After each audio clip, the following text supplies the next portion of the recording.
We are the Mississippi Economic Council. We're the State Chamber of Commerce. We are a privately funded business organization. We're funded by our member companies, and our goal is to look for ways of making sure we're improving Mississippi's economic competitiveness, and that's done in very different ways, through economic development, through workforce training, through stronger education system, through better and fewer regulations, all of those things that will allow businesses to be successful in the state of Mississippi. Today is our annual Capital Day. It is always held the first week of the legislative session because, quite frankly, a lot of those issues that I just mentioned are directly involved with making sure we have the type of regulations and laws in place and legislation enacted that allows us to be successful in Mississippi.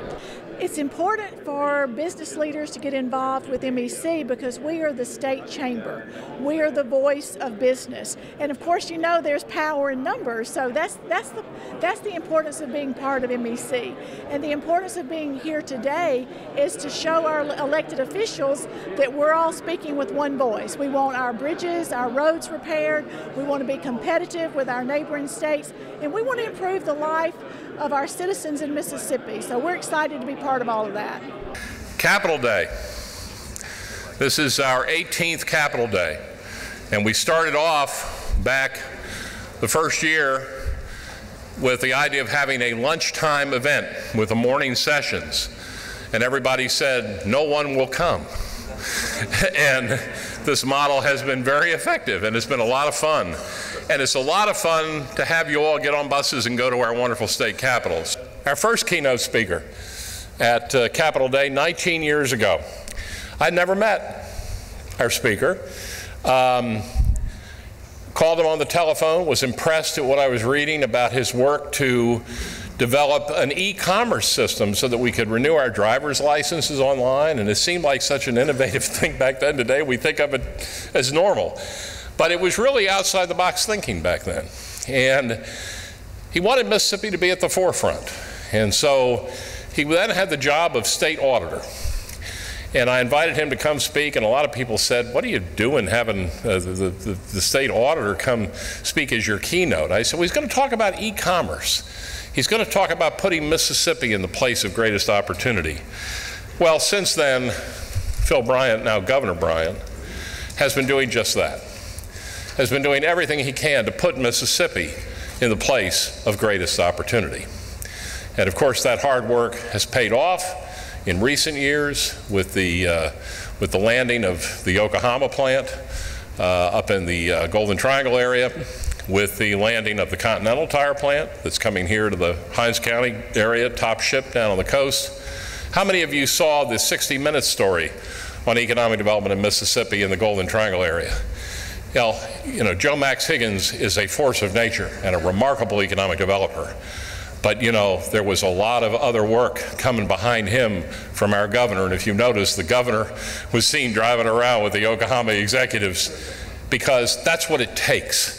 It's a team effort. And isn't it wonderful that 60 Minutes can come to town and not say something negative about Mississippi? I mean, that's remarkable alone, right? Pretty good.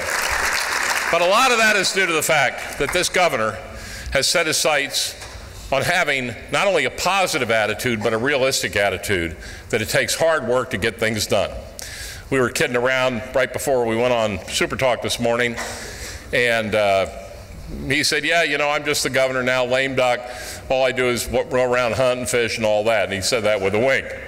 He's working probably harder today than he has at any time of his time as governor. And he's working hard to make Mississippi the greatest place it can be, and to put our state truly in the place of greatest opportunity. Please join me in welcoming the governor of our great state, Phil Bryant. Thanks, Mike. Thank you so much. Thank you, and good morning, everyone. Thank you. Blake Wilson, thank you. It's been 19 years ago. Imagine that. I was 22. And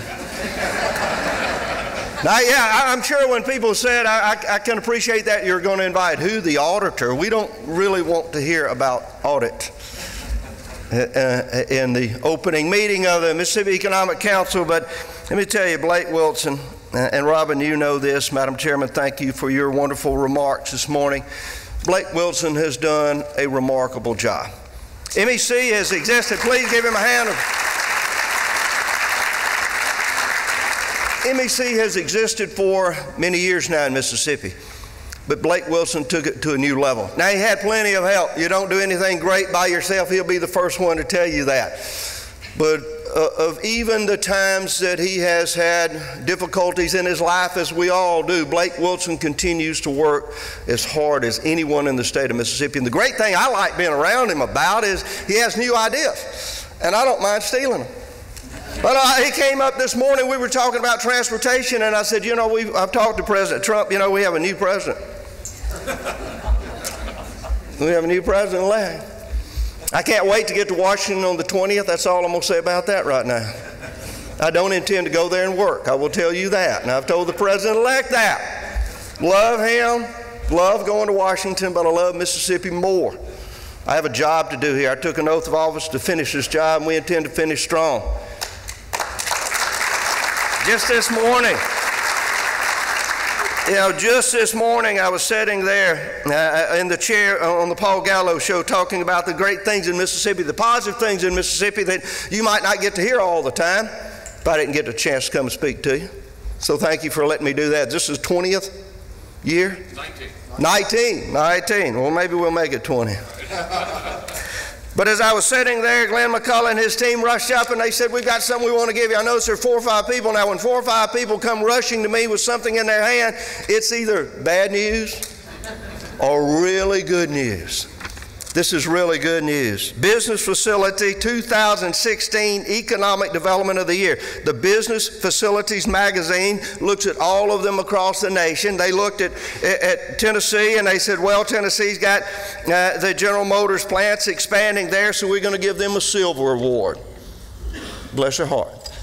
In Georgia's got a big expansion over there. They were in economic development. They're adding another 833 new jobs. We're going to give them a bronze award.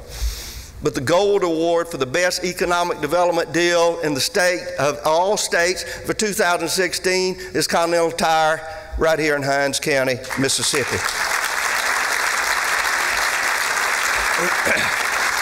Now, all of that begins with a good educational system.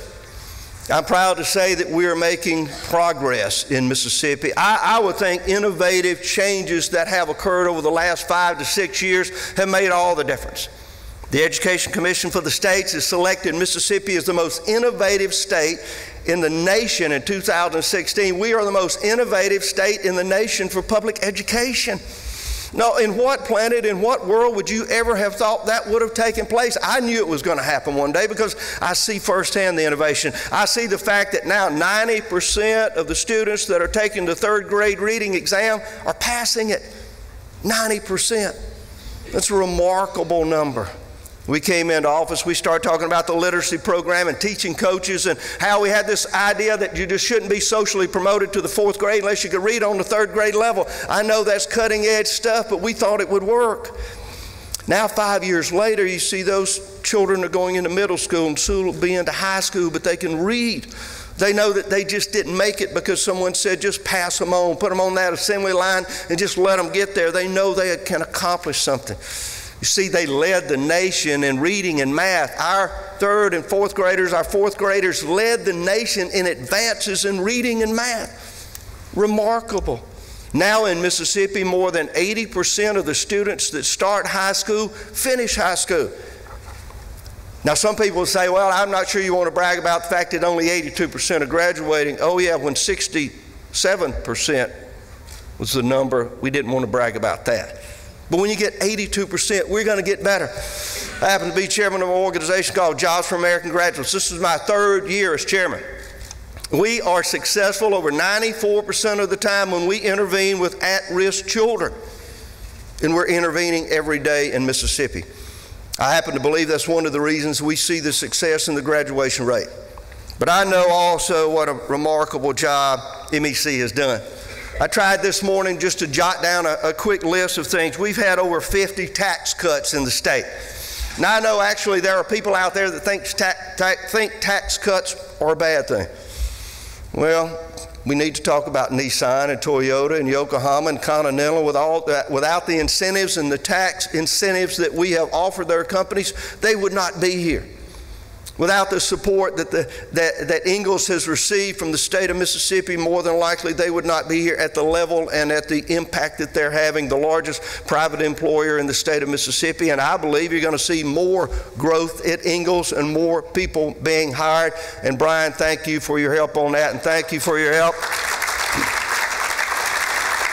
Tech Masters program, the Tech Masters program that you support is so vitally important. We have found out that not every one of those 82% of the children that are graduating from high school are going to go to college, and that's not a bad thing. We understand that there are those that would want to go to Ingalls and build ships. They want to go to Nissan and build automobiles. They want to go to Continental. They want to be able to have that good job, that two-car and a boat job, as I call it, where they can go out there and live the American dream, and we're working hard every day. Let me tell you one other thing we did is fairly remarkable. About a year ago, I said if you're going to receive SNAP benefits, if you're going to get food stamps, there's a couple of things the state of Mississippi is going to ask you to do. One, look for a job. Go apply for a job. If you don't know how to fulfill that job because you hadn't been properly trained, we're going to put you in a workforce training program. If not, go to one of our fine community colleges. Absolutely, Wallet Hub says they're the best community colleges in the United States of America. Yeah, we're #1 at community colleges. So you've got to do one of those things, and if you can't do any of those, maybe you can just spend 20 hours volunteering for a nonprofit. If you can come in and prove you're doing one of those, then you get food stamps. We started an aggressive opportunity to hire people as we look for those that needed jobs, and a lot of those that were being qualified for the SNAP benefit program can go to work and want to go to work. Now these are able-bodied single adults without dependents. We have 80,000 less recipients of SNAP benefits today than we did a year ago. 80,000 Mississippians found jobs. 80,000 Mississippians no longer say, I need food stamps for that bridge until I can go to work. 80,000. Unemployment in Mississippi is down to about 5.6%, the lowest it's been since the Great Recession. We're putting people, you are helping put people to work. Now, when I made that recommendation a year ago, people said, there they go, those mean old Republicans. They just want to punish people that need these SNAP benefits. Oh, no, we don't. We understand that we want to be able to help bridge that gap until they can find that job. And it's our responsibility to make sure they get an adequate education, a good education, so that we can put them in a workforce training program, or they can go on to higher education. As a blue-collar kid from Moorhead, Mississippi, I never dreamed of being in the University of Southern Mississippi. I never even thought I'd make it to Hines. But it's amazing what you can do when you have that hope, Robin. You have that determination. And people expect great things of you. So as we look at the Tech Masters program, as we look at the STEM program with the college prep that's working so well here in Mississippi, thanks to MEC, the STAR student program. We talked earlier about the 50 tax cuts. I was leading the SEC there for a while. We're going to continue to do that because we understand that creating jobs creates more revenue. Because you see, I saw this report that MEC brought out on Nissan. I understand just what an effect it is having. That Nissan plan, and I remember I was state auditor when it went in, and there were those then that said it's not going to work. There's no way that the state of Mississippi should put $300 million into an automobile company. We just are not good at making automobiles, and it probably won't work. Well, how do we like it now? Look at it today. Let me give you what the report says. 25,000 jobs created statewide because of Nissan's economic impact. 25,000 jobs, $300 million generated annually in local and state tax revenue. $300 million a year. Now, what's the number we're looking at for the infrastructure support that we need? About $300 million. So if we get one more Nissan, problem solved. Problem solved. Let me tell you, this is a problem that we are attacking at every level. As I talk with the leadership there and the House and the Senate, they understand this is a job that needs doing. As I talk to the president-elect, and you've heard him say it, if you hadn't, he'll say it again or he'll tweet it.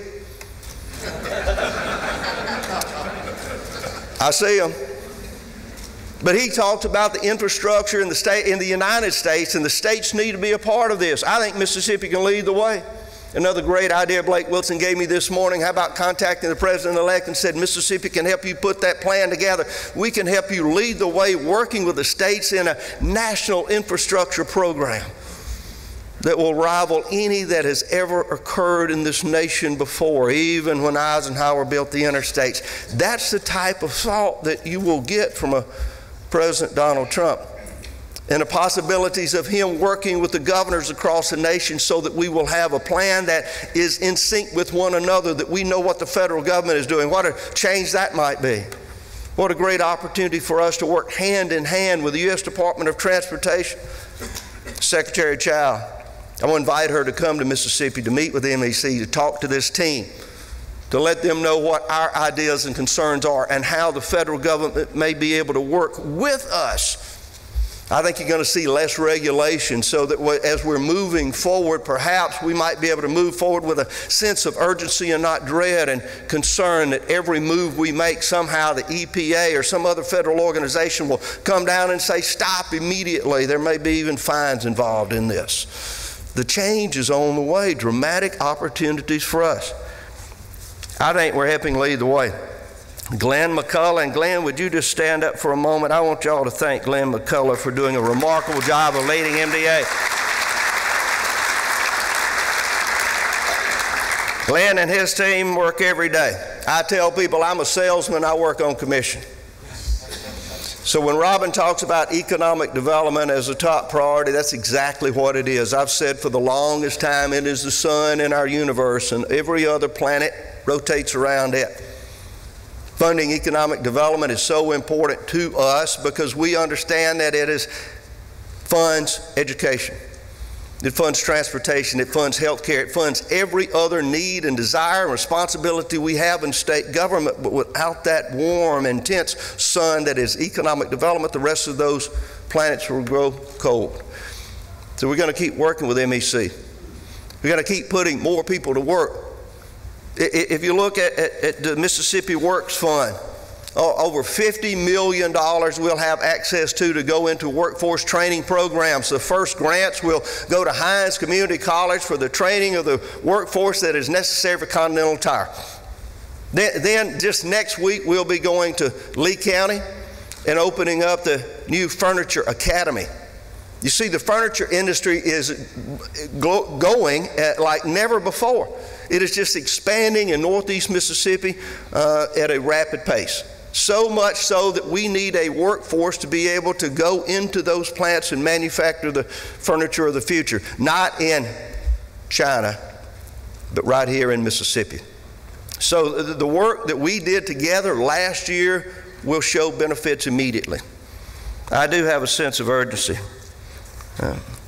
With 3 years left in this second term, I understand it's critically important that we get things done. A good educational system. I'm excited about looking at the possibility of updating, of modernizing the MAEP formula. Now, I know there's those out there that say, oh, this is a terrible plot again, and they're just trying to do something to harm public education. Nothing could be further than the truth. That is a 1992 model. If we were all giving our highway patrol 1992 Chevrolet Impalas, you might think we were a little disturbed.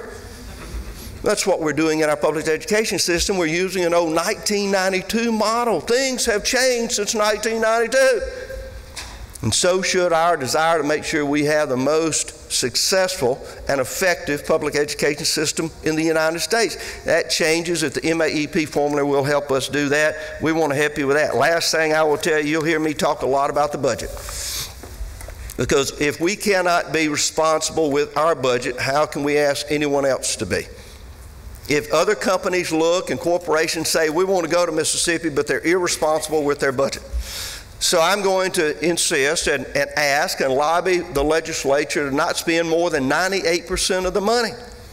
Not to spend more than 98% of the revenue we bring in. Put that other 2% in the savings. Make sure it goes to capital expenses so we won't have such a bonded debt and then 2% portion of that into the rainy day fund. We brought that bill into existence in 1993 when I was a member of the legislature almost 25 years ago. It worked effectively. We started setting it aside during the Great Recession. We've done so for a number of years. But what that does is prevent these cuts that you see mid-year that the governor has to make. I used to say the legislature spends more money than they bring in, the governor has to make the cuts, and then they blame him. Well, we can change that simply by managing our money, by not spending all of the revenue that's coming into the state of Mississippi. You'll hear me talk more about that because it is a responsible thing to do. We are on the edge of great things. After 200 years of trials and tribulations, of times that have been the best of times and some the worst of times, Mississippi has come out of that crucible, I believe, stronger and more determined than ever. We have done and are doing remarkable things, and MEC is at the front of that remarkable effort. Thank y'all so much for having me.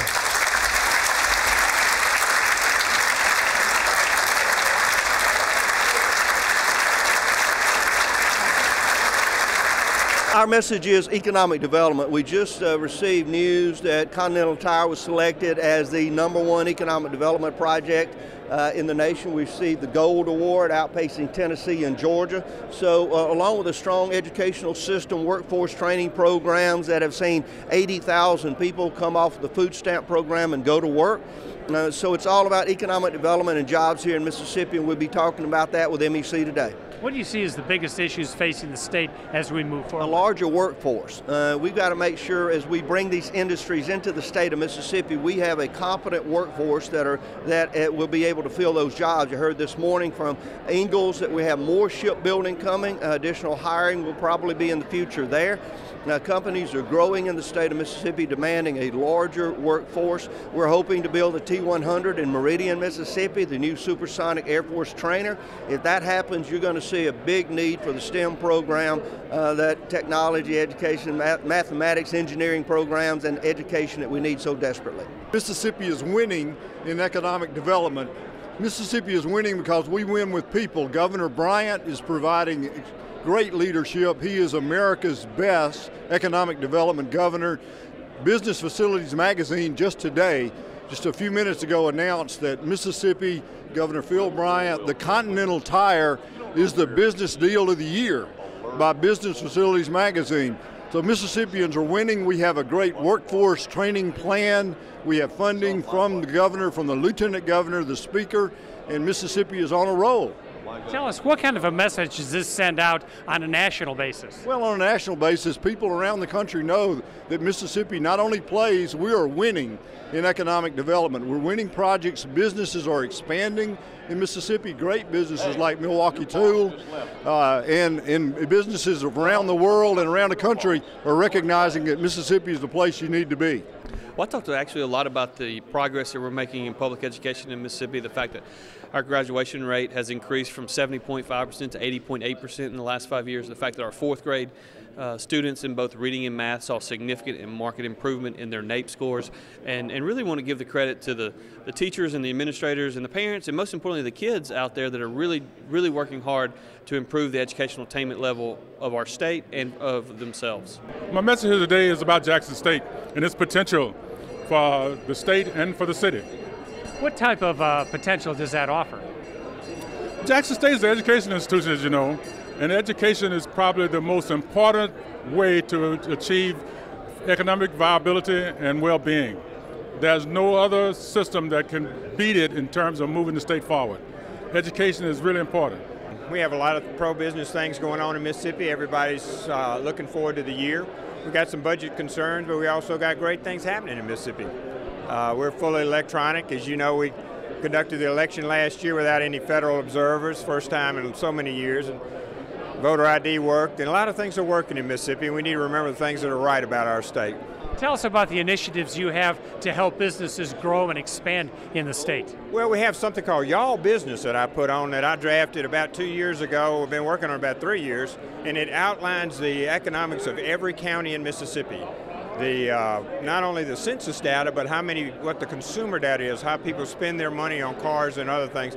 It's a great pro-business effort, I think, and it's the only one in the country, and it's on our website.